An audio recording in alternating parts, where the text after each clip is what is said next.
Ok, nós vamos terminar a aula que nós começamos há 2 semanas atrás. Semana passada nós tivemos a nossa assembleia e a comemoração também do Dia da Mulher Presbiteriana. E aí nós fizemos uma pausa. Nossa revista nesse semestre vai ser distribuída agora. A Lourdes está aí passando com a revista para que vocês tenham o material em mãos. Eu peço apenas que, por família, cada casal pegue uma revista, é suficiente, dá para os dois estudarem, para que todos possam ter a sua lição em mãos. E antes da gente, enquanto vocês recebem a revista, eu vou contar algo que eu contei ontem aqui para as crianças e que talvez sirva de alguma maneira como um incentivo para vocês. Ontem eu estava conversando com eles, que não é um lugar, não é o lugar, não é a igreja, não é o templo, e nem as várias denominações que vão te afetar de tal maneira que num lugar você vai ouvir Deus falando com você e outro não. Tem pessoas que mudam de igreja por causa disso, pastor, eu fui na igreja tal, eu sentei lá no dia que eu fui, deu um arrepio aqui, e eu ouvi Deus falando comigo, e eu falei, eu tenho que ficar aqui, que é aqui que Deus fala comigo. E eu disse para eles, porque eles estão prestes a ir para um acampamento, eu disse para eles o seguinte: não é o lugar que te faz ouvir a voz de Deus, porque Deus está em todos os lugares, Ele é onipresente. Porque Jesus disse, eis que estarei convosco todos os dias até a consumação dos séculos. Mais do que isso, porque se você é uma pessoa convertida a Cristo Jesus, o Espírito Santo habita em você, você é templo do Espírito Santo. Se você não está ouvindo a voz de Deus, você acha mesmo que o problema é com o templo? Ou com a igreja onde você está indo? Definitivamente não é. E aí que entra a história da revista. Eu contei para eles que quando eu tinha, acho que uns 13 anos, eu não lembro exatamente, eu acredito que 13 anos, os meus pais saíram de Rondônia e vieram para Curitiba, e chegando lá em Curitiba, meu pai queria ir para a igreja onde ele foi jovem. E era uma igreja assembleia na Vila Auer, e uma igreja, quando nós chegamos lá, foi um susto, foi um grande impacto para mim, porque eu vim de uma igreja em Rondônia, onde nós estávamos, que era bem dizer, do lado da minha casa, e era uma igreja que tinha muitos jovens, muito adolescente, era uma igreja muito grande e vibrante, e eu gostava lá, eu participava do grupo dos adolescentes, cantava no grupo de jovens, tinha uma vida muito intensa na igreja. E aí quando nós chegamos lá, a igreja devia ter umas 30, 35 pessoas. O mais novo da igreja devia ter uns 60. Eu não estou exagerando, era uma igreja de idosos. E para piorar, para ficar a situação mais grave, no caminho para ir para aquela igreja, a gente passava em frente a uma igreja redonda, que era uma igreja quadrangular redonda, que a fachada dela era toda de vidro, e dava para ver do lado de dentro, e era entupido de jovem. E eu tinha que ir para lá com meu pai, E logo que meu pai chegou lá, ele rege coral, Então, já passaram uma tarefa lá para ele montar um coral naquela igreja lá com os idosos, lá com o pessoal. E ele queria que eu cantasse lá no coral, que eu ajudasse, porque, E eu comecei a ficar chateado com aquela situação, eu ia para lá, mas sabe quando você vai revoltado? E aí eu resolvi um dia usar o argumento com ele. Eu falei bem assim, pai, eu não queria ficar aqui, eu não sinto Deus falando com... Olha que argumento fantástico esse. Eu não sinto Deus falando comigo aqui. E eu lembro, meu pai falou para mim assim, e tinha lá a revista da Escola Bíblica Dominical. Meu pai falou exatamente o que eu acabei de falar para vocês. Ele falou assim, mas Deus fala com a gente em qualquer lugar. Se Deus não está falando com você, a culpa não é da igreja. E ele fez alguma coisa lá, fez uma reflexão lá comigo, e acabou chegando na seguinte conclusão: se você sentir Deus falando com você, aqui, você pode ir para qualquer igreja que você quiser. Mas você tem que primeiro vencer esse desafio. Aí, o adolescente de 13 anos, eu falei, eu preciso, o que eu tenho que fazer? Ler mais a Bíblia. O que mais? Tem que orar todo dia. O que mais? Tem que parar de ouvir essas músicas que só falam bobagem e começar a gastar tempo ouvindo música que fala de Deus. Que beleza. segunda, terça, quarta, quinta. Para resumir a história, domingão, eu chego na igreja. Pensa no poder. Cheguei na igreja e o coralzinho do meu pai ia cantar de manhã lá um hino, e é o hino de número 2 do cantor cristão.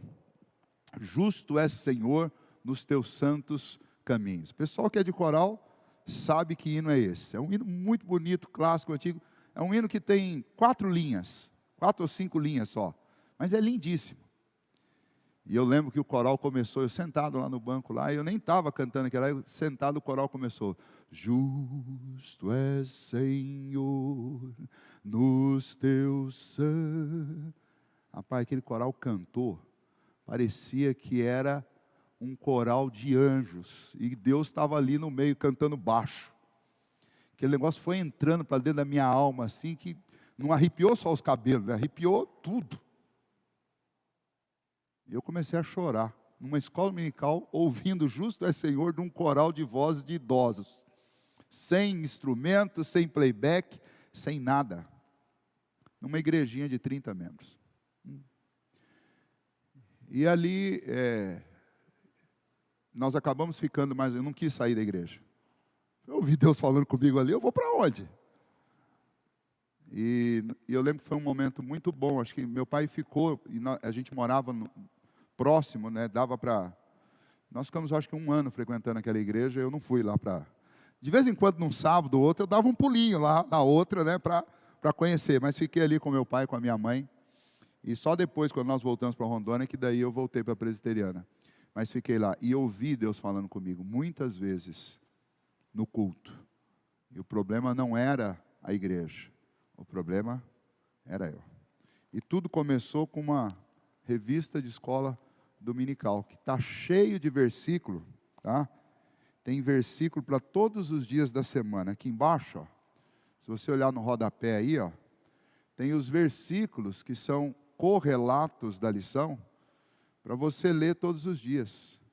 Então, essa história que eu contei para vocês, e esse testemunho nesta manhã, é para motivá-los, né, a buscar ouvir a voz de Deus e se preparar para isso como?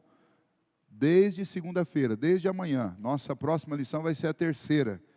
Então, amanhã cedo, você faz sua devocional e já lê este texto aqui e fala, Senhor, não sei se o Senhor vai falar comigo hoje, amanhã, ou se vai ser domingo, mas eu quero ouvir a sua voz. Né? Nossa vida muda, irmãos, nossa igreja muda, nossa família muda, nosso ambiente muda, porque no final das contas, nós mudamos. Então não adianta eu querer mudança fora de mim, enquanto eu não estiver comprometido com a mudança dentro de mim. Então eu queria deixar isso pastoralmente com os irmãos. Quando a igreja faz esse investimento de pôr uma revista na sua mão, a intenção é essa, né? Que você invista nessa busca por ouvir Deus falando com você todos os dias. Aí, sabe o que a igreja vai ser? O momento de culto aqui vai ser a cerejinha do bolo, né? E da hora que você ouvir o primeiro acorde do teclado, ou a primeira leitura da Bíblia até o final, Deus vai falar com você. Né? Isso não tem a ver com a gente ser uma igreja barulhenta, uma igreja mais formal. Isso não tem a ver. Né? Isso tem a ver com o nosso coração estar realmente e sinceramente diante de Deus. Ok? Então, eu queria deixar essa palavra com vocês, antes de nós irmos para a lição. Então, leiam, usufruam e invistam nesse estudo que nós temos aí. A nossa proposta, eu já disse para vocês, nesse primeiro semestre, é nós nos prepararmos para o estudo do Antigo Testamento, especialmente o livro de Gênesis e o livro de Êxodo. Por isso nós vamos fazer agora, já estamos fazendo essa introdução ao Antigo Testamento. Depois, na segunda revista desse bimestre ainda, nós vamos ver uma introdução a Gênesis, dos 11 primeiros capítulos, os 11 toledotes. E depois, então, a gente vai começar aqui, na Escola Dominical, a exposição de Êxodo, versículo por versículo. E na quinta-feira, Gênesis, versículo por versículo. Então, a gente vai passar um tempo aí, valorizando e aproveitando o ensino veterotestamentário, que não é menos importante do que o ensino do Novo Testamento. Na realidade, ele se complementa. Vou pedir para o Beto passar então lá para o ponto 2, da lição número 2, que nós vimos a primeira parte dela aqui com vocês. Essa segunda lição fala sobre o Antigo Testamento, por que estudá-lo. Nós fizemos uma introdução e falamos que eu tenho que estudar o Antigo Testamento porque ele é inspirado por Deus. E aí eu gastei aqui uma manhã inteira falando sobre a inspiração, o conceito de inspiração divina. Nós vamos voltar ao texto bíblico e vamos continuar então naquilo que Paulo fala para nós sobre a Bíblia, mas especialmente sobre o Antigo Testamento, porque quando Paulo escreve 2 Timóteo, quando Paulo escreve esse texto, o texto que eles tinham como matéria-prima de estudo era o texto do Antigo Testamento, e as cartas que Paulo estava escrevendo naquele momento, um dos evangelhos que já estava escrito, que eles podiam usar, foi escrito por volta do ano 50, então, aquele evangelho, junto com as cartas de Paulo e todo o Antigo Testamento, é o que Paulo chama de toda a Escritura. Tá? E o que Paulo fala sobre toda a Escritura? Vamos lá para o texto bíblico? 2 Timóteo capítulo 3, do versículo 16 até o versículo de número 17. Os dois versos aí para a gente relembrar do embasamento aqui da nossa lição. 2 Timóteo 3, 16 e 17. Diz assim: toda a Escritura é inspirada por Deus e útil para o ensino, para a repreensão, para a correção, para a educação na justiça, a fim de que o homem de Deus seja perfeito e perfeitamente habilitado para toda boa obra. Bom, esta afirmação feita pelo apóstolo Paulo, ensinando a Timóteo que ele deveria valorizar as sagradas letras que ele aprendeu desde a infância, com a sua avó e com a sua mãe, essa escritura, que é principalmente, majoritariamente o Antigo Testamento, que é o que eles tinham, Paulo fala para Timóteo assim, olha, toda essa escritura é inspirada por Deus, e nós tratamos isso na semana passada. Significa o quê? Que, visto que o Antigo Testamento, portanto, é a palavra de Deus, ele possui uma completa e suficiente autoridade para conduzir a nossa vida, para responder às questões fundamentais da nossa existência, para nos direcionar nos nossos relacionamentos com Deus e com o nosso próximo. Portanto, a utilidade e a suficiência da Escritura é inegável. E aí vem o segundo ponto para nós dessa lição, que está aí para vocês que estão com a revista na mão e também para quem está acompanhando pelo slide, pela internet, está aí. O Antigo Testamento é útil. Quando a gente fala isso, parece dizer o óbvio, né? Mas às vezes a gente precisa ficar repetindo o óbvio toda semana, porque a gente esquece das coisas muito fácil. Né? Ontem o pastor Felipe estava pregando para nós num texto, que também parece ser muito óbvio, né? E aí ele falou, mas o detalhe é que o óbvio parece que é o que a gente esquece mais fácil, né? E aí a gente tem que ficar se lembrando do óbvio o tempo inteiro. Tá? E a Bíblia é absolutamente útil. Uma vez que ela é completamente inspirada por Deus, ela, portanto, também é absolutamente útil para a nossa vida. E o Antigo Testamento faz parte desse conjunto. Então eu não posso simplesmente fechar o Antigo Testamento porque eu estou, entre aspas, na era da graça, como se o Antigo Testamento não fosse também era da graça. Quando a gente estudou aqui, especialmente a confissão de fé, a gente tratou muito sobre isso, sobre as alianças, e quando a gente observa, inclusive a próxima lição vai falar sobre isso, tudo que está para cá do Éden, fora do Éden, é a aliança da graça. É que essa aliança ela foi sendo revelada aos poucos.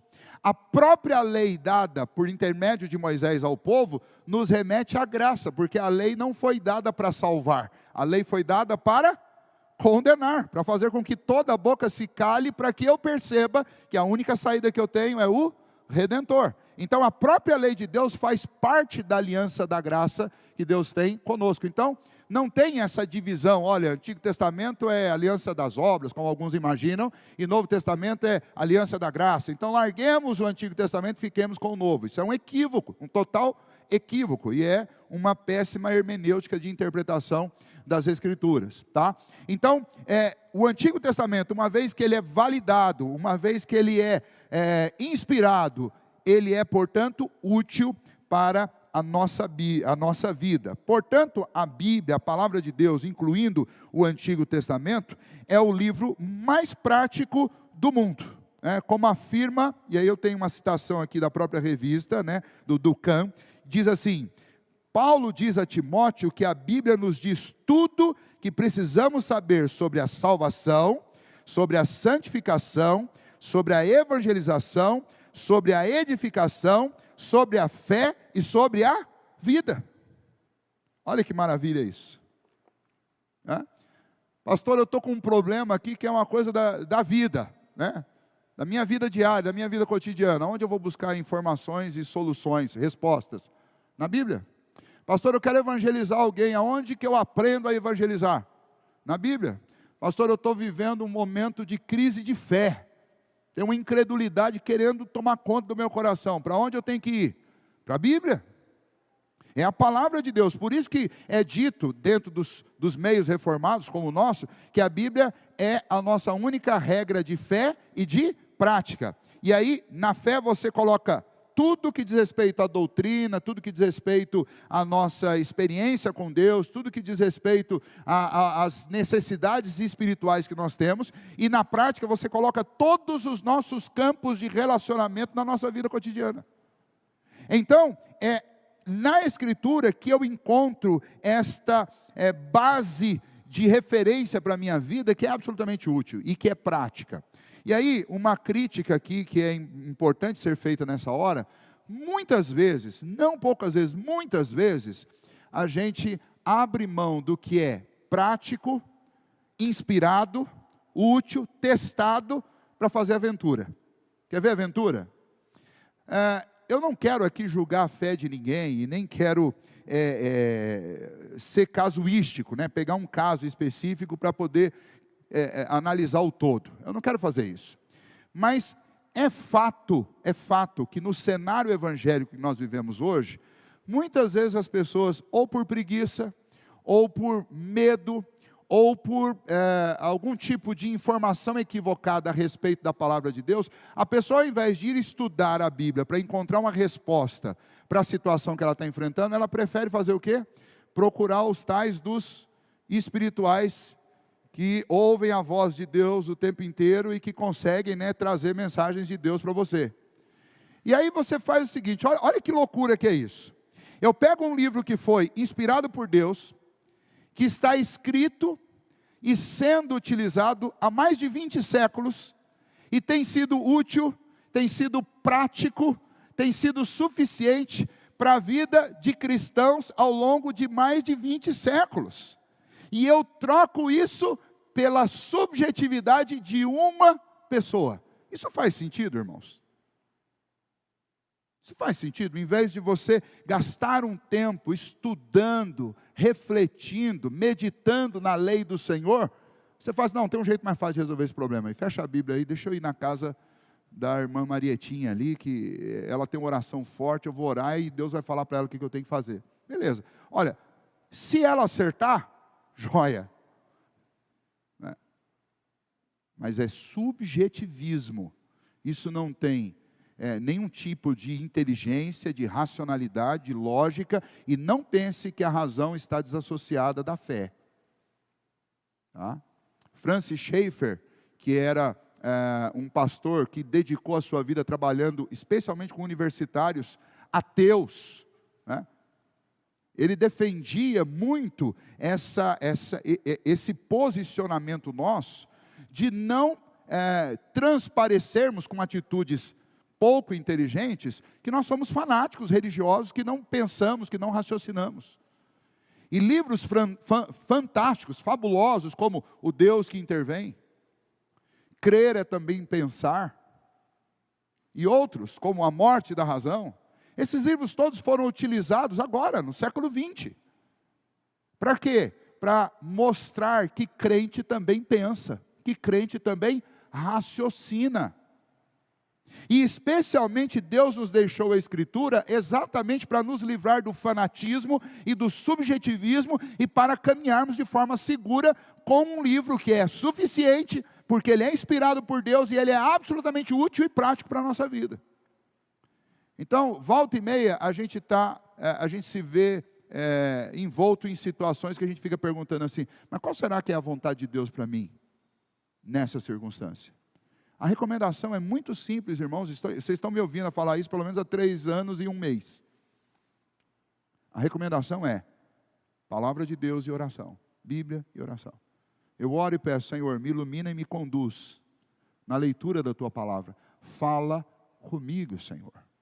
Eu prefiro ouvir Deus falando comigo pela letra da Escritura inspirada por Ele, do que através do subjetivismo de uma pessoa. Não estou dizendo que Deus não possa fazer isso, Deus pode, mas eu vou estar sempre na dúvida, porque pode ser de Deus, mas pode ser fruto de subjetivismo. Então não dá para aceitar esse caminho, não dá. Eu preciso da segurança da Escritura, tá? Então quando Paulo fala sobre toda a Escritura é inspirada por Deus, e ele usa essa expressão, e útil, logo na sequência ele vai mostrar qual que é a utilidade, que é a utilidade que nós precisamos na nossa rotina como crentes. E para fazer isso, ele vai usar aí, ele vai usar 2 pares de palavras, e ele faz uma construção muito interessante sobre esta utilidade da Escritura. Ele usa aí esses 2 pares, que é, primeiramente, ensino e repreensão, e o segundo par é correção e educação na justiça. Não é por um acaso que ele escolheu essas 4 palavras para falar sobre qual é a utilidade da Escritura na nossa vida. No final, lá no final do versículo, o que Paulo vai dizer é que esta palavra ela é útil para nos tornar perfeitos e perfeitamente habilitados para toda boa obra. Como é que a palavra faz isso, né? Como é que se desdobra esse processo da Bíblia me conduzir, o que faz dela absolutamente útil para a minha vida? Se desdobra nestas 4 palavras que Paulo cita aí. O primeiro par de palavras tem a ver com doutrina. Tem a ver com doutrina. As 2 palavras são ensino e repreensão. Esta palavra ensino que aparece aí, é a mesma palavra que nós lemos lá em Atos 2:42, no início do culto, quando nós lemos Lucas nos informando que a igreja lá em Jerusalém, perseverava na doutrina. A palavra ensino, que está traduzida aqui como ensino, é a mesma palavra que lá foi traduzido como doutrina. Trata-se do mesmo assunto. Então veja bem, o que Paulo está dizendo é que a Escritura, ela é completamente inspirada e útil para quê? Para me conduzir na doutrina. E o que é a doutrina? A doutrina é todo o conteúdo da fé que Deus nos deu. Então, se é o conteúdo da nossa fé que está na Escritura, e se ela nos passa isso de forma útil e prática, é exatamente da Escritura que eu preciso para conhecer a doutrina, e não apenas para conhecê-la. Quando ele fala sobre repreensão, essa palavra também ela é traduzida por refutação. Repreensão aqui é tirar o erro, é combater o erro, é refutar aquilo que está incorreto, aquilo que está impreciso. A Bíblia é um livro de precisão. Embora a gente tenha aí, no nosso tempo, uma briga com interpretações diversas de textos muito conhecidos, uma coisa é certa, e eu repito isso muitas vezes, uma vez deu uma discussão imensa numa escola dominical por causa dessa afirmação, com uma pessoa lá, e eu vou explicar por quê. Quando a gente diz que a Bíblia tem uma única interpretação, eu não estou dizendo que eu estou com a interpretação correta, que fique muito claro isso, para não ter discussão aqui também. Mas uma questão é importante que a gente entenda: a Bíblia tem uma única interpretação. Pastor, mas tem texto que tem 10 interpretações diferentes, porque tem 10 correntes humanas interpretando o texto, mas a mente que inspirou o texto foi a mente do Espírito de Deus. Não há mudança, não há sombra de variação em Deus, não há dubiedade em Deus, não há mentira em Deus. Deus não é homem para mentir. Então, o que se conclui? O Espírito Santo, quando inspirou a Escritura, ele tinha um propósito, e para cada texto existe um único sentido correto. Os outros, nós que criamos. E para aqueles que a gente não consegue chegar num consenso, só o dia que a gente estiver na glória, que a gente vai falar com o Senhor, e nós vamos saber qual que é a interpretação final e correta. Ok? Por que eu estou dizendo isso para vocês? Para que você perceba e entenda, e isso é muito importante para nós, que a Escritura, quando Paulo usa esse par, ensino e refutação, ele está mostrando o seguinte: a Bíblia, você deve observar um princípio de interpretação que é elementar em relação à Bíblia. A Escritura se interpreta pela própria Escritura. Quando eu estou lendo um texto, estou tirando uma conclusão equivocada, é a própria Escritura também que vai refutar essa minha conclusão equivocada. Por isso, dentro dos princípios da nossa denominação da Reforma, um deles é esse, que a Escritura, a Bíblia, se interpreta pela própria Bíblia. Quando eu estou num texto que está me gerando dúvida, eu não consigo chegar a uma conclusão, eu vou fazer o quê? Eu vou ler o contexto em volta, contexto remoto, contexto próximo, contexto remoto, e vou ver outros textos que falam sobre aquele assunto, e ver se eles vão corroborar para eu chegar a uma conclusão sobre aquele texto. Por quê? Porque a Bíblia não é apenas útil para o ensino, ela também é útil para refutar o erro. Ela lança luz nas nossas trevas, ela ilumina o nosso caminho, como o Salmo 119, 105 diz. Ela é lâmpada para os meus pés, ela me ajuda a evitar os tropeços e os erros. Então Paulo está dizendo, a utilidade da Escritura é tanto para te ensinar a doutrina, quanto para refutar doutrinas equivocadas. Sejam aquelas que surgem de uma má interpretação da Escritura, ou sejam aquelas que surgem da imaginação das pessoas. Como é que ao longo dos séculos, especialmente na Idade Média, a igreja, na época da Reforma, refutou os equívocos da época da Igreja Católica? Como é que Lutero refutou? Lutero refutou lendo as Escrituras, e especialmente traduzindo a Escritura para que todo mundo pudesse ler e ninguém fosse mais enganado, para que as pessoas pudessem entender que a única regra de fé e prática, a autoridade máxima sobre a minha vida, é a palavra de Deus, não é a palavra do clero, não são as tradições criadas pelo clero religioso, não são os costumes da história, mas tão somente a palavra de Deus. Então ela fornece ensino quando ela faz uma afirmação, como por exemplo um mandamento: ama o teu próximo como a ti mesmo. Então eu ensino. E por outro lado, você tem a refutação, e a refutação é quando alguém está fazendo alguma coisa errada. O Senhor Jesus dá um exemplo disso. Ele fala assim: olha, se você ama só os seus amigos, só as pessoas que você curte, mas não ama os seus inimigos, que diferença você tem dos ímpios? Os ímpios fazem isso também. E aí Jesus vai e diz: mas vocês devem amar os que vos perseguem, os vossos inimigos. Você tem um mandamento, você tem a refutação do engano. Qual que é o engano? É essa coisa de amar só quem eu gosto de amar. Jesus refuta isso, diz: não é isso que eu estou falando. E ele demonstra com mais profundidade o que o mandamento está ensinando. O mandamento está ensinando que eu tenho que amar todos indistintamente. Ponto. Então você tem ensino e você tem refutação de erro. Jesus foi especialista nisso. Se você pegar Mateus capítulo 5 e 6, Jesus está fazendo isso o tempo inteiro. Mateus 5 e 6, Jesus está pegando 7 mandamentos que estavam sendo interpretados equivocadamente, e ele dá a interpretação correta dos mandamentos.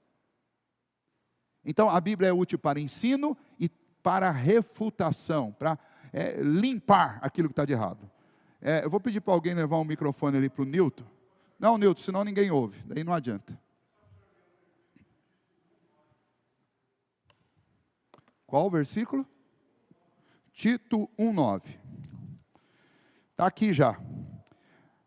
Apegado à palavra fiel, que é segundo a doutrina, de modo que tenha poder tanto para exortar pelo reto ensino, como para convencer os que o contradizem. Perfeito, obrigado pela cooperação do texto. É um texto aí onde fica muito claro, ensino e refutação do erro.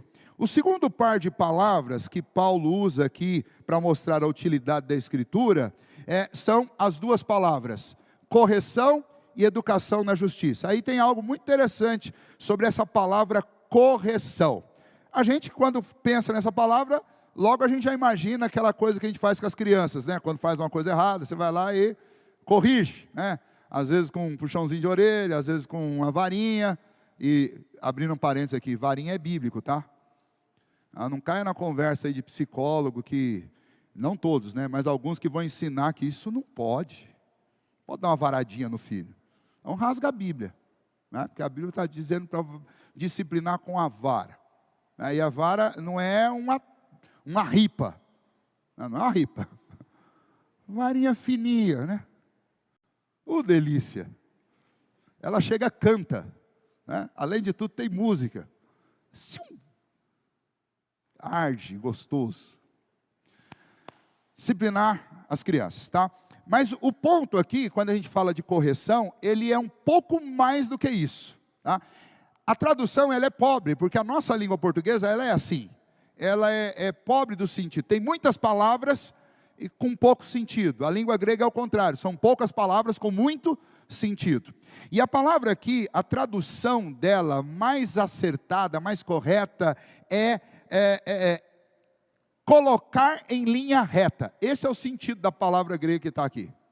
É uma expressão, colocar em linha reta, ou endireitar o caminho. Olha que bacana isso. E é aqui que eu falo que é fraco, porque se a disciplina for só a varinha, e a varinha não vier acompanhado de mostrar o que é a linha reta, não vai adiantar nada. Você só vai lá machucar, sei lá, causar dor, mas não vai resolver o problema, né?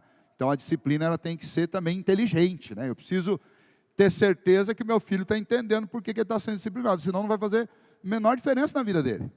E quando Paulo está falando sobre isso, Paulo está mostrando o seguinte: a Escritura, ela é útil para colocar a nossa vida em linha reta, porque ela mostra aonde está o erro, o que precisa ser corrigido e qual é o caminho correto. Isso é maravilhoso.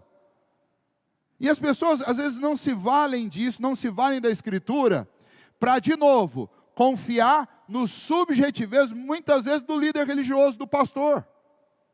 E aqui deixa eu explicar o que eu estou querendo dizer. É muito gostoso sentar no banco de uma igreja, onde o pastor veio preparado para afagar o meu ego, para falar do que eu gosto de ouvir. Uma vez um pastor, né, não sei se eu posso chamar de amigo, de colega, ele disse assim: não, o cara passou uma semana atormentadíssimo, ele senta no banco da minha igreja, rapaz, eu tenho que dar uma encorajada, uma confortada, uma animada, o cara tem que sair gostoso de lá. Nada contra, eu acho que a gente precisa mesmo encorajar as pessoas, a gente precisa animar as pessoas, mas isso não pode ser na base do engano. E o que é na base do engano? Deixando de endireitar o caminho. Porque muitas vezes o camarada chegou no domingo cansado e sobrecarregado, exatamente porque está dando murro em ponta de faca. Exatamente porque ele está vivendo uma vida bem tortuosa, que está cansando ele sobremaneira. Talvez ele chegou cansado e sobrecarregado no banco da igreja, exatamente porque ele está fazendo o que Davi disse que nós não devemos fazer, escondendo o pecado. Quando ocultei os meus pecados, quando calei o meu pecado, o que aconteceu? Envelheceram os meus ossos pelos meus constantes gemidos de dia e de noite. O que ocultar, aliás, o que cultivar e ocultar pecado faz com a gente? Arrebenta o seu interior, mas não arrebenta só o seu interior emocional. Quando arrebenta o seu interior espiritual, arrebenta o emocional. Quando arrebenta o emocional, o seu corpo físico não resiste. Eu não sei onde essas duas coisas se encontram, mas tem um momento dentro da nossa concepção, do nosso ser, que o emocional toca o biológico e causa enfermidade. E aí não vai adiantar você encorajar, passar a mão na cabeça, reconfortar a pessoa na igreja, se você não tirar o que está causando o cansaço dela. Então, quando Paulo diz, parece, não, mas Paulo podia ter posto aqui um encorajar, um consolar, um abraçar, uma coisa assim, mais calorosa aqui. Por que Paulo diz que a Bíblia é útil para quê? Para ensino e repreensão, para correção e para educação na justiça. Está faltando alguma coisa assim mais afetuosa aqui, não parece? Paulo está pensando em me tornar perfeito e perfeitamente habilitado para a boa obra. Pessoal que é da educação aí, tem como você formar um indivíduo sem fazer com que ele sinta,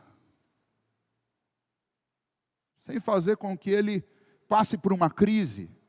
Porque toda evolução no sentido acadêmico, no sentido profissional, ela vem depois de uma crise. Uma crise em que eu me deparo com a minha ignorância, uma crise em que eu me deparo com a luta que é para adquirir a formação, o conhecimento que eu preciso. Na vida cristã, que diz respeito a tudo na nossa história, não é diferente. Se eu quero o conforto do meu coração, provocado por uma vida saudável, cheia dos frutos do Espírito, não tem como eu não enfrentar a crise de desconstruir coisas que estão equivocadas na minha vida, nas minhas concepções, para reconstruir coisas novas. É uma crise. Então a igreja não pode ser só um lugar confortável, onde eu sento confortavelmente, para passar 1 hora confortavelmente, 2 horas, e sair dali. A igreja é um lugar onde a gente, deixa eu tirar a igreja. A palavra, ela tem essa função. Tanto que João, quando ele vai falar sobre a palavra, ele diz que ela é como uma espada de 2 gumes, capaz de penetrar lá no profundo do nosso ser, ao ponto de fazer o que é impossível, dividir alma e espírito. Não existe como dividir alma e espírito. O que João está dizendo ali é que a Bíblia consegue penetrar no impenetrável. Que a palavra de Deus consegue ir lá e mexer em lugares que nenhum professor seu vai mexer, nem o seu pai, nem sua mãe, nem os seus amigos, ninguém vai conseguir mexer, mas a palavra consegue. É isso que Paulo está dizendo quando ele fala que a Escritura é útil para o ensino, para a correção, que a Escritura é útil para endireitar os nossos caminhos, porque ela penetra dentro de mim, que ela faz isso dentro do meu coração. Essa semana eu ouvi uma expressão que eu gostei muito do professor, eu falei, certamente eu vou usar isso daí, gostei. O professor nosso falou assim, se você quer ser alguma coisa na vida, você vai ter que descobrir que a madrugada é fresca. Os professores devem conhecer essa expressão, que eu acho que isso deve ser muito comum para os professores, né? O que ele está querendo dizer? É o seguinte, se vocês quiserem fazer alguma coisa, vão ter que acordar de madrugada para estudar. E se você não descobrir o frescor da madrugada, você não vai para frente, né? Na realidade, eu estava no primeiro objetivo aqui, a curto prazo, era perder peso. Tive que descobrir que a madrugada é fresca, é bom para correr 5 da manhã, dá resultado. Mas é assim, se a gente quer alguma coisa na vida diferente, a gente vai ter que fazer um sacrifício. E no que diz respeito à Escritura vem e ela me apresenta 2 informações sobre isso maravilhosas. A primeira é que o sacrifício que eu não podia fazer, porque eu era incapaz de alcançar o resultado que eu queria, Cristo fez por mim. A segunda informação, que é maravilhosa, é que o sacrifício que eu tenho que fazer e que eu não posso passar para outro, Deus colocou o Espírito Santo dele dentro de mim para me ajudar a fazer. Ou seja, Deus colocou o Espírito para me iluminar na minha confrontação com essa palavra. Quando eu estou lendo, o Espírito Santo está lá dentro, me fazendo entender e também produzindo em mim aquilo que nós lemos lá em Filipenses, no capítulo 1. É Ele que opera em nós, tanto o querer quanto o realizar. Veja como essas coisas estão perfeitamente conectadas entre si. E Paulo usa isso para dizer, a palavra é útil para o ensino, para a refutação, para a correção, para colocar você em linha reta e para educação na justiça, que é a quarta palavrinha aí, o quarto ponto que Paulo coloca para nós aqui, no que diz respeito à utilidade. quando ele fala sobre educação na justiça, ele já está no último estágio daquilo que é a nossa vida cristã. Ele está falando sobre santificação. É a Escritura que me confronta nos meus erros, que me ensina a boa doutrina, que endireita o meu caminho e que me faz andar em santidade. Aí, fixem o que eu vou dizer para vocês, gravem isso. Não tem vida de santidade sem Espírito Santo produzindo verdadeira conversão e sem envolvimento com a palavra de Deus. Não tem. Vou repetir. Não tem vida de santidade se ela não for, primeiramente, produzida pela ação do Espírito Santo, regenerando meu coração e habitando dentro de mim. E segundo, se não tiver envolvimento meu com a palavra de Deus. Porque quem nos educa na justiça é a palavra de Deus. Vou de novo usar um exemplo aqui da pedagogia. Esses últimos 2 anos, por causa do home office, do trabalho em casa, da homeschool, um debate reacendeu aqui, especialmente aqui no Brasil, sobre essa ideia da homeschool, de você formar o seu filho em casa, sem mandá-lo para a escola. Ok. Bom, vamos lá. A ideia é mais ou menos o seguinte: você vai privar o seu filho daquele contato com o povo. Mas você não vai poder privá-lo do conteúdo programático para a idade dele. Porque não tem jeito dele ser formado naquele ano de estudo, se não for através do material que fornece o conteúdo para ele ser aprovado. Então você pode tirar ele do ambiente, você pode tirar ele do meio de um monte de gente, você pode tirar ele de debaixo da influência de professores, mas você não vai poder eximi-lo de conhecer o conteúdo. Pronto, está aí o exemplo. Nós estamos matriculados na escola de santidade. Daí tem gente que fala assim: mas eu não quero ir na igreja. Ok, você não quer vir na igreja? É um prejuízo para você. Mas você não pode se privar do conteúdo. Não tem crescimento se não tiver insistência, persistência, estudo, se não tiver suor sobre o conteúdo que é a Escritura. Aí você percebe por quê que muitas vezes uma pessoa chega a ter 30 anos como membro de igreja, fala aquelas frases clássicas, pastor, nasci nessa igreja. E continua fazendo coisas que Paulo chama na Escritura, coisas de menino. Coisas de menino. Sabe por que é coisa de menino? Porque nunca leu a apostila, porque não saiu da apostila do primeiro ano e foi para do segundo. É aquele crente que gosta de ler Salmos e Evangelho de João. Nada contra, muito pelo contrário, é uma bênção de Deus, inspirado por Deus. Mas você precisa de substância também. E substância é ler a Escritura como um todo, sem ficar selecionando, isso eu gosto, então vou ler, isso eu não gosto, não vou ler. É o conteúdo.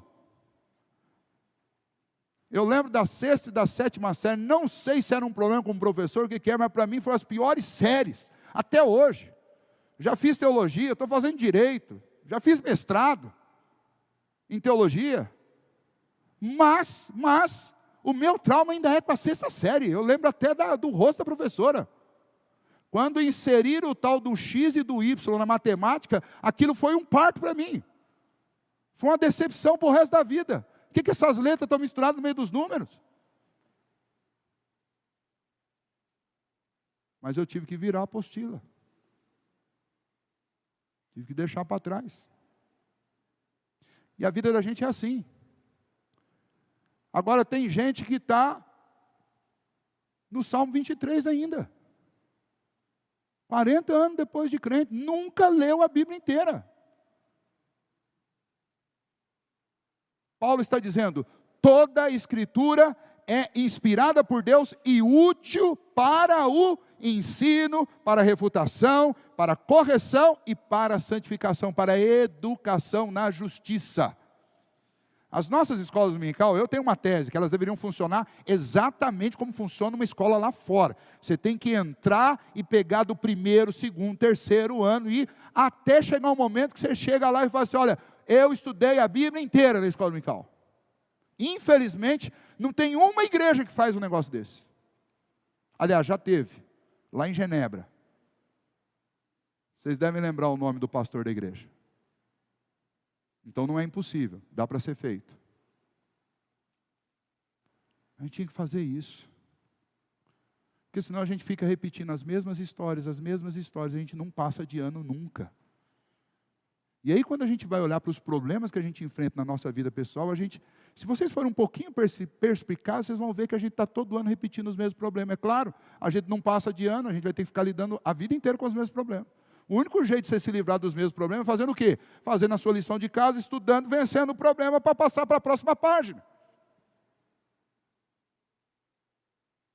Eu quero fazer um elogio aqui de público a um senhor chama José Eduardo. Ele é quem edita os nossos vídeos e coloca na internet. Há uns 10 anos atrás, ele chegou à seguinte questão. Ele falou assim, eu quero conhecer a Bíblia inteira. Por quê? Olha a ilustração que ele usou, que eu acho que é pertinente aqui.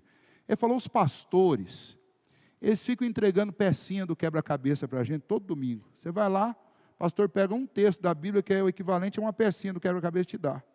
Só que ele te dá uma pecinha de um lado do quebra-cabeça, depois na semana que vem ele prega num outro texto, te dá outra pecinha que não está conectado com aquela, está do outro lado.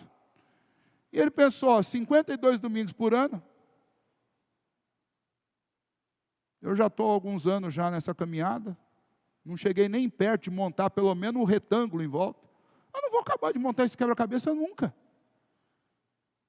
E aí ele começou a fazer o seguinte, ele começou a garimpar mensagens, primeiro, que fossem expositivas, pastores estivessem pregando expositivamente, foi assim que ele me encontrou, para ele poder pegar um livro da Bíblia do começo ao fim. E aí ele começou a colecionar isso e colocar tudo num canal do YouTube. Qual que era a intenção dele? Ele falou, eu quero ouvir pregação da Bíblia inteira, porque eu quero entender a história inteira, eu não quero ficar com um pedacinho de quebra-cabeça. Eu vou ficar nessa daí até quando? Eu quero ver o quadro inteiro. E aí nossas conversas dos últimos anos está faltando o livro da Bíblia que aqui no Brasil nenhum pastor pregou inteiro ainda. Pelo menos uns 18 livros da Bíblia não tem pregação no livro inteiro. A minha cooperação nesse processo todo aí, ela está chegando lá em 20 livros, dos 66. Eu disse para vocês aqui, né? Então falta um bocado ainda para eu poder dar uma contribuição melhor. Mas meu sonho também, pessoal, é isso. É pregar a Bíblia inteira. Porque eu também quero ver esse quebra-cabeça inteiro montado. Quando Paulo diz que ela é útil para correção e para educação na justiça, Paulo está falando disso. A Bíblia foi dada para você chegar no diploma. Não é para você largar pela metade, para você estudar inteiro. Para te formar. A ideia é que tem que chegar um momento na sua vida que você seja formado. Não, veja aqui, eu não estou formado, isso não significa estar glorificado. Agora eu estou perfeito, não tem nenhum erro. Não é isso. Embora, Paulo diz que a Bíblia é útil para tornar perfeito, perfeitamente habilitado. A falha não é na Escritura. A falha é em nós. Mas eu só posso me dar por satisfeito, vencido, o dia que eu falar assim, olha, Senhor, agora é só o seu Espírito, porque a parte intelectual, a parte humana da coisa, eu tive o privilégio de fazer. Eu li tudo, eu estudei tudo, os erros que eu cometo ainda é por causa dessa natureza maldita que ainda habita dentro de mim. Eu preciso do teu Espírito, porque eu entendi a história. Esse tem que ser um desafio para a nossa vida. Quando fala educar na justiça, é isso. É me formar em tudo aquilo que é justo. Última parte, senão eu não consigo terminar essa aula de novo hoje. Terceiro, o Antigo Testamento é suficiente. Veja, quando Paulo escreveu isso, como eu disse para vocês, tinham as cartas que estavam sendo escritas, tinham o Evangelho e o Antigo Testamento. E Paulo está dizendo que toda a Escritura é inspirada por Deus, útil para o ensino, e aí ele fala, para a repreensão, para a correção, para a educação na justiça. Para qual finalidade? A finalidade é para que todo homem de Deus, para que o homem de Deus seja, ele usa duas palavras aí, né? Se eu cometer um erro aqui, me ajudem, mas ele está usando duas palavras. Uma delas é um adjetivo e a outra é um particípio. Perfeito e perfeitamente habilitado para toda boa obra. O que Paulo quer dizer com perfeito e perfeitamente habilitado? Uma palavrinha. A Escritura, somada à presença do Espírito Santo de Deus, significa que nós somos super equipados para toda boa obra de Deus. Olha só. E a gente vem com uma conversinha de vez em quando, eu não me sinto preparado para fazer. Eu não me sinto preparado, né, como um crente para evangelizar. Eu não me sinto preparado.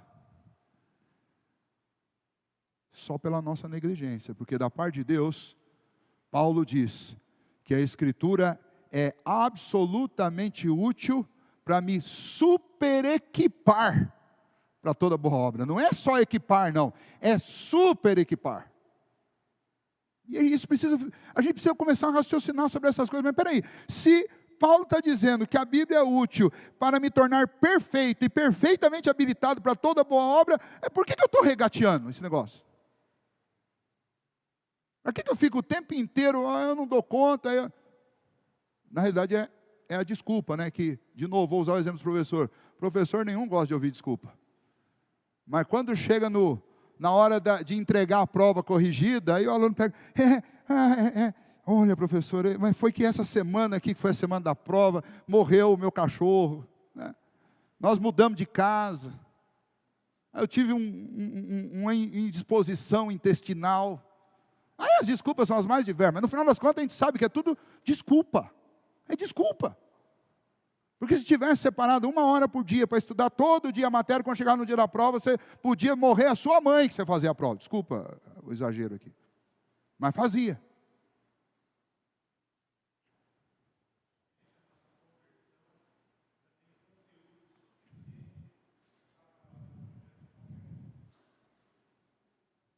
Perfeito, Newton. O Newton fez a seguinte afirmação: somente a nossa conversão já nos fornece conteúdo suficiente para falar de Jesus para qualquer pessoa. E se você é honesto, fornece mesmo, porque você sabe quem você é. Aí você pode começar de uma maneira muito simples. Olha, se Cristo salvou um camarada como eu, não é difícil de salvar você. Se ele for capaz de amar alguém como eu, ele pode amar alguém como você. Então, nós temos conteúdo. Se o motivo da minha salvação foi o amor e não os méritos, eu sei perfeitamente o que eu vou ter que fazer da agora para frente da minha vida. Né? Aí você lembra do credor incompassivo. Se ele me amou com amor dessa proporção, como é que eu vou deixar de amar alguém por causa dos atropelos, dos tropeços da vida? Então, o caso do leproso. Aliás, o Novo Testamento, os evangelhos, eles estão lotados desses exemplos. Né? E mesmo a pessoa que fala assim, pastor, eu não consigo ler o Antigo Testamento, eu só li o Evangelho de João. Meu irmão, vamos fazer o seguinte, viva de acordo com o Evangelho de João. Você não vai dar trabalho, e você vai trabalhar. Concluindo, aqui na nossa lição, na última folha aí, você vai ver que existe 2 críticas que são feitas a 2 meios. Né? O autor da lição, ele faz uma crítica aos meios católicos e aos meios pentecostais em relação a este assunto. E ele vai dizer que existe um erro cometido por todas as denominações. Tá? E os extremos desses erros. Você tem um extremo que foi construído durante todo o período medieval, em que a igreja, a própria igreja, a liderança da igreja, abandonou a Escritura, que é útil para o ensino, para a correção, para a educação na justiça. A liderança da igreja abandonou e começou a construir uma coisa à parte com base nas tradições. Erro. Largou a Escritura. A outra crítica é feita aos meios neopentecostais que caíram na vala do subjetivismo. Abandonaram também a Escritura e abraçaram o quê? O subjetivismo, o emocionalismo. E aí eu quero incluir a terceira crítica aqui. As nossas igrejas reformadas, o crente presbiteriano do século 21, abandonou a Escritura pela preguiça. Me permitam falar isso. E é uma preguiça com uma desculpa muito boa. Eu sou predestinado. Eu já estou salvo. Enche a boca, fala redondo. Né? Eu sou de Deus. Deus é soberano, tem o controle de tudo. O dia que for para eu ler a Bíblia, eu vou ler a Bíblia. Pastor, para que orar? Deus já escreveu tudo. Olha que crente confortável. Está fazendo o mesmo. Estou abandonando a Escritura. E todas as vezes, em qualquer época da história, em qualquer lugar no mundo, que a Escritura foi abandonada, seja lá por qual for o motivo, qual que é o problema? Qual é o resultado? Tragédia na vida da igreja. Tragédia. Então, o desafio para nós aqui hoje, nesta manhã, e concluindo esta lição, é que a gente se lembre do nosso princípio básico, que a Bíblia é a suficiente e viva palavra de Deus, nossa única regra de fé e de prática. Mas isso não pode ser só um slogan. Isso tem que ser a realidade do nosso coração. E eu quero chamar vocês então para a gente encerrar, fazendo essa declaração que o salmista faz aí no Salmo 119, versículo 97. Mas eu quero, antes da gente fazer essa declaração, nós vamos orar. Porque eu quero te convidar a fazer essa declaração, não para citar o Salmo, mas que seja essa a declaração do seu coração. E se você ainda não tem aprendido a amar essa palavra de Deus, amar essa lei de Deus, então peça ao Senhor que, através do Espírito Santo que habita no seu coração, você passe a amar a palavra de Deus, amar esta palavra. Eu tenho uma amiga da turma que é leitora, né? Muito leitora. E esses dias ela chegou para mim e falou assim, olha, eu não vou falar o autor aqui, porque aí não... Eu amo ler. Eu pego as obras dele, eu leio 3, 4, 5 vezes. Puxa vida, fiquei pensando assim, olha, se todos nós na igreja falássemos da Bíblia com o mesmo entusiasmo que ela falou, e do amor que ela sente pelo autor que ela gosta e que ela lê, como a gente seria diferente. Davi amava a lei do Senhor. E o desafio para nós é amarmos também essa lei. Porque é através dela que a nossa vida pode ser diferente. Vamos orar e depois nós vamos ler juntos. Bondoso Senhor, entregamos isso que lemos e aprendemos diante do Senhor. E rogamos que o Senhor produza através disso frutos na nossa vida. Produza mudança no nosso comportamento, especialmente em relação à Escritura. Para que a gente possa realmente, de coração, valorizar e amar essa palavra. Mesmo que muitas vezes ela nos importune. Mesmo que muitas vezes ela nos machuque na alma. Mesmo que muitas vezes, ó Deus, ela se intrometa nas partes mais profundas do nosso coração. E, ó Deus, revele, escancare aquilo que nós não queremos que seja notado. Que nós nos envergonhamos, que nós queremos esconder, mas que precisa ser tratado. Senhor, nos ajude a amar a Tua palavra, mesmo quando ela, ó Deus, nos confronta e mostra os nossos erros. Nos ajude a amá-la, porque é ela também que mostra o Senhor, que é o único que pode consertar o nosso coração. Por isso, ó Deus, nesta manhã pedimos, põe em nós, ó Deus, amor pela Tua palavra, em nome de Jesus. Amém.